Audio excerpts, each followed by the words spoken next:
Welcome back again to our YouTube channels.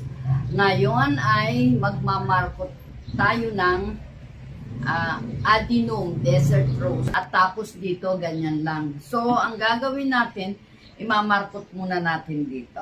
Sa puno na ito. Tapos, imamarkot din natin dito sa itaas. Ayan. Kaya, para dalawang markot ang magagawa nito. Kaya, kaya ang uunahin ko, itong itaas, itong dito, bagay, okay nga, ano, unahin ko itong itaas, dito natin uunahin, imamarkot natin dito, at sana mabuhay ng maayos, tapos plus dito sa ibaba.